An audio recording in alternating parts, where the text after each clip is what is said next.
Hey guys, Xaryu here, and today I have a very special video for you guys going over the opening week games for BlizzCon. Here we have Method Triforce versus Unitas Black. Unitas Black are my boys, my friends. I played with them on NA. They are Brazilian players, phenomenal players, been to regionals multiple times. Not sure if they've been to BlizzCon yet, so this will be their first time maybe. And we have Method Triforce, guys. These guys have won BlizzCon multiple times. Really the crowd favorite for taking the entire tournament. Once again, if I had to put my money on a team, it would be Method Triforce. So game one, guys, if you didn't know, is always played on the Grand Arena, but this is a very interesting composition pick. So Botar is actually playing on the Mistweaver Monk, and he's playing Way of the Crane to get out of those stunts. He's kind of playing that melee wing spec of the Mistweaver. This is so interesting to me though, because Mistweavers are not played at all. I'll go into that more in depth in a second, but pretty much the turbo here is just opening very hard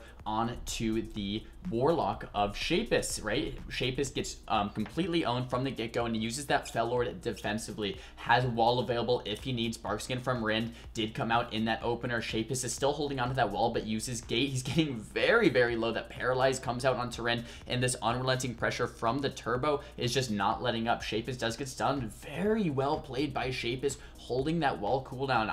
If I was at 10% life, I would have used my wall, but he uses, trust Rind as his healer, uses that skin, uses that Fellord, uses that Gate, holding on to some more of his defensive cooldowns for later on in this game when he does need it. Fears coming out from Shapus. Unitas Black trying to take control of this game, but here it is, another Paralyze into the leg sweep onto Rind, and then the stun with that Cap Totem onto Shapus. Shapus getting very low now, ports behind the pillar. Rind taking a little damage himself, does pop Barkskin on himself to keep himself alive. Now Shapus needs to play a little bit more defensive here. He's getting very low, has that Iron Bark on him for a few more seconds there, so hopefully he will be okay. Does get pummeled every time Shapus is trying to get some type of counter pressure, counter aggression out. He does get stopped. Swapsy now taking a bit of damage, does pop wall with Botar in that Cyclone. Way the Crane's not available for 15 more seconds. This is the time Unitas Black needs to kind of turn the pressure back around onto Swapsy. Swapsy goes into the Hex, does get out. I'm not sure if he trinkets or does break immediately. Ren now great positioning, playing max distance from his Warlock. Now Botar running over with that Paralyze, and this is what's going to spell out the end. So Paralyze into the leg sweep onto Rind while they're doing damage onto Shapus. Those are the setups that Method Triforce is going for, right? So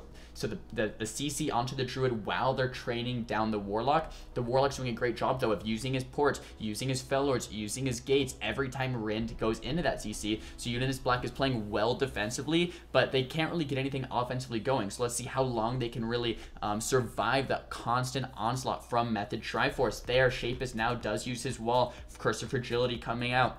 This is the time Way the Crane is not available for 12 more seconds. So this is the time Unitas Black needs to set something up with the stuns, with Hosita Jones, Stormkeeper, with all of their offensive damage cooldowns, but it doesn't look like much is happening. That's the problem. Now Botar once again paralyzes Rind into the leg sweep. Stormbolt comes out into Shapus. It's like we've seen this before. It's like clockwork. Method Triforce has us down to a science. If we continue to do this long enough, we will win eventually. The problem is too, look at Botar at about 75% mana. Rind under a third of mana. Shapus just completely getting destroyed still. Swapsy has his wall available. No trinket. Warrior has Rallying Cry. Doesn't look like the Warrior's going to be in any trouble at all. Paralyzed into the Cap Totem onto Rind. Shapus getting very low, and he boards behind the pillar about 1%. Wow, I thought he was going to go down there.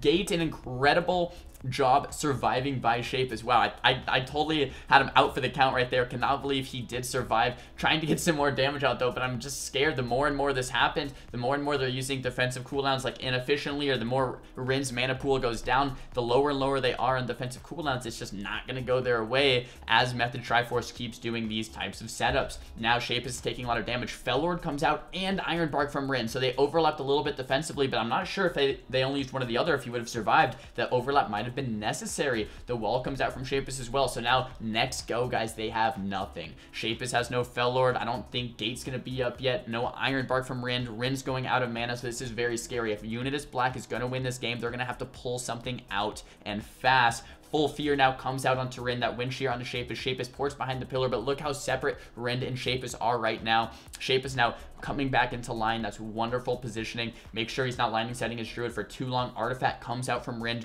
doing the best he can to keep up Shapus, but Rin's getting low on mana now. Stormbolt comes out onto Rin. Blizzo getting a little bit low on the side of Method Triforce, but not quite as low as Shapus. Shapus now getting pummeled, getting leg swept, getting very low. Now the paralyze comes out on the Rin. Will there be any follow-up CC? Shapus getting very low. The cap totem, the half cap totem onto Rin. Shapus does take the gate, but does go down. So that looked terrible for Unitas Black. They were constantly on the defensive. They were playing very well defensively, but I just didn't see them turning that pressure around at any point throughout that game. All right, guys, so it looks like map 2 is going to be Tolvaron Arena. This was chosen by Unitas Black. Good map choice. Reason being is because there's so much open area on the map. And this time, Swapsy is actually playing Elemental instead of Enhance. This is an interesting switch here, I guess, on this map choice. You know, it's a little bit larger. Maybe the Ellie Shaman's going to pay off a little bit more. So Josita Jones is once again playing Ellie. Shapus is playing Demonology, and Rind on the rest of Druid.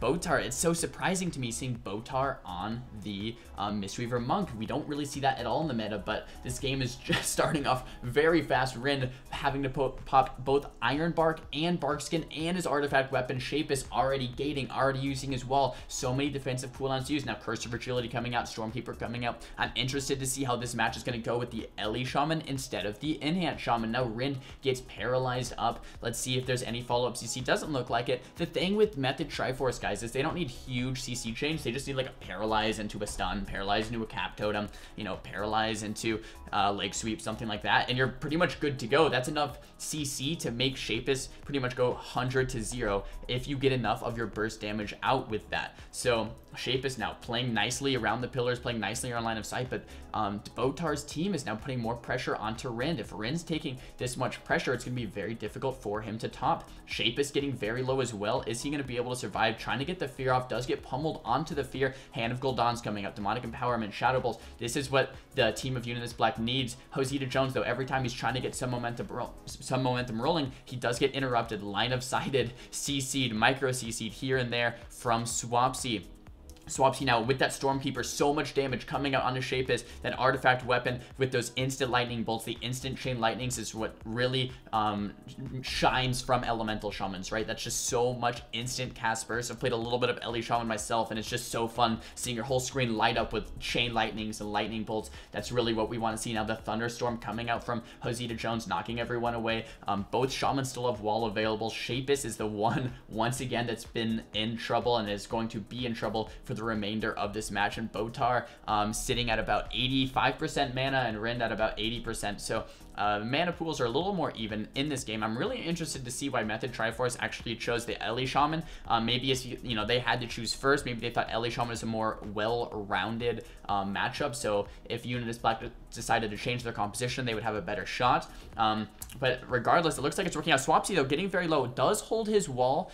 Very disciplined there by Swapsy, not just like, oh, you know, but I need the pop wall because I'm so low, but really holds on to it, listening to his healer's call. That's definitely very hard to do sometimes, especially in a tournament setting. The paralyze and the leg sweep comes out on the Rind. Rind uses the Iron Bark over onto Shapus. They turn the pressure around onto Josita Jones because they don't want to just hit into the Iron Bark. Rind doing a good job keeping up his team, but now Rind's mana is getting a little bit lower. Botar pops that Way the Crane. Once again, healing with Way the Crane, guys, is like melee wings, right? The more they attack and do damage, the more it heals their team, right? And they're immune to stuns during that Way the Crane. So you get stunned, you pop that Way the Crane, you heal with your melee attacks. When Way the Crane's down, it's much more difficult to heal, and you're kind of playing on a defensive for a little bit. Once that Way the Crane back up, boom, that's when you can go offensive. You can do a ton of damage, and your whole team is going to get topped off relatively quickly. But once again, guys, from Unitas Black, I just don't see this counter pressure. I don't see the setups. I don't see these big Fell Lord, scary, Chain Lightning, Stormkeeper, Sky Fury crazy setups that I want to see from them, and it's just because of the solid team of Method Triforce. They're really not letting this happen. They're not allowing this to happen. The way they're positioning, the way they're using their kicks, the way they're using their defensive cooldowns, it seems like they always have something every time Unitas Black tries to pull something. So right here, Valkyle's coming out, full hex on the Botar, the warrior gets done. This is nice. This is what we want to see from Unitas Black. Blizzo is getting pretty low, does pop die by the sword. Looks like he's going to be okay. Now Shapus is the one taking pressure. He does pop his wall. He does have Iron Bark is not available actually for 38 more seconds. Paralyze comes out on the end. Swaps, he does get locked out, which is a little bit unfortunate. It looks like Shapus is going to be okay for now. Nice lockout there, keeping himself alive, but these constant shears, these constant little micro stuns and line of sights is probably annoying Shapus. Shapus just wants to maybe play out more in the middle of the map and then port behind the pillar. The more he plays out in the open, the more he's going to be able to do while he has time to play offensive. I love Rin's positioning here, like 30, 40 yards from Shapus. If he's getting too close, he's going to get sheared, he's going to get interrupted, but the way he's standing, he can just pretty much spam heals, play very defensive there. He does pop Innervate, but the paralyzed comes out into the full leg sweep. Once again, we've seen this over and over again. Now Shapus using his portal. Very well played defensively by Unitas Black. I just don't know if this composition has it in them to beat the Ellie Shaman and the Warrior. This Thundercleave is just so hard to beat when you're just constantly locking down the offensive pressure from the Warlock and the Ellie Shaman. But defensively, guys, they're playing it amazingly. Shapus isn't just porting because he wants to port or porting because he gets low. He's porting because the Paralyze comes out onto Rin. This is what you guys want to note from the defensive play of Unitas Black. This is how they're able to survive so long. But their offensive play is just really being shut down by Method Triforce. So the Windwalker does pop away the Crane. He's getting some of this counter pressure. This is when it's scary for Unitas Black. Shapus getting very low. He's standing in the Earthquake, getting knocked over, getting pummeled. He's probably so annoyed. The stun does come out though. Looks like his kill target is Blizzo. Can he get any more pressure? He has some offensive cooldowns available, but he's also getting very low himself. Let's see if Rin can keep him alive. Does he have it? It takes the clone coming out on the Botar. Blizzo getting very low, but Shapus does just go down. There was no more defensive cooldowns. He was too far from the gate, too far from his port. They rotated through all the defensive cooldowns, and he just went down. So as this is a best of 5 series, guys, this will be the final game if Method Triforce can take it, and if Unitas Black can take it, they will keep themselves alive in this series. But let's see what happens. The composition, guys, once again, they're sticking with the Ellie Warrior, not going back to the enhance. The Ellie is definitely working out for them, and Unitas Black doesn't change compositions, which is a little unfortunate. I would love to see some type of composition swap here for this final game. It doesn't, in the last 2 games, doesn't really look like the composition had what it takes, despite fabulous defensive plays, despite attempts at offensive setups. It just wasn't really working out for them. But I guess Unitas Black feels most comfortable with his composition, and sometimes that comfortability is more important than just picking a counter comp. If this is their main comp and they think they have what it takes, then I can see why they're queuing it. But I would have liked to see a composition swap. But Blizzo getting very low. As I say that, some CC coming out in the Botar. Way the Crane isn't quite up. That Cocoon keeping the Warrior alive for now, though. Looks like he's going to be okay for the time being. Now Rin does get stunned. Rin's mana is looking very low in this game. Just started. Not sure if that was a specialization change there, but his mana is looking is hurting this early on in the game. Now that half paralyzed into the leg sweep coming out on the Raider. Rin taking quite a bit of damage as well, and that's something that they've been doing throughout this series. Shapus getting very low, but what Botar does is leg sweep onto Rin. It actually hits Rin so that Rin has to not only heal himself back up, but heal Shapus as well. So I really love that Botar is doing that to keep Rin on his toes. But look at this, guys. Shapus is just so low HP. All this micro CC coming out onto Rin, and he just goes down. This was the quickest game yet. I'm not sure if Unitas Black had some type of communication error there, but it looks like their comp could just not handle the constant onslaught from Method's Triforce Thundercleave.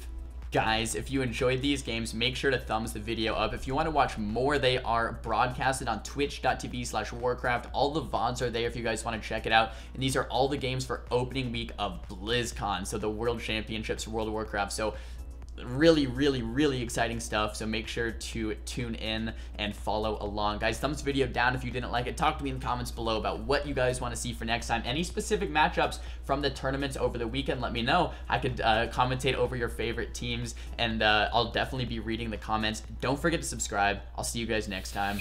Peace.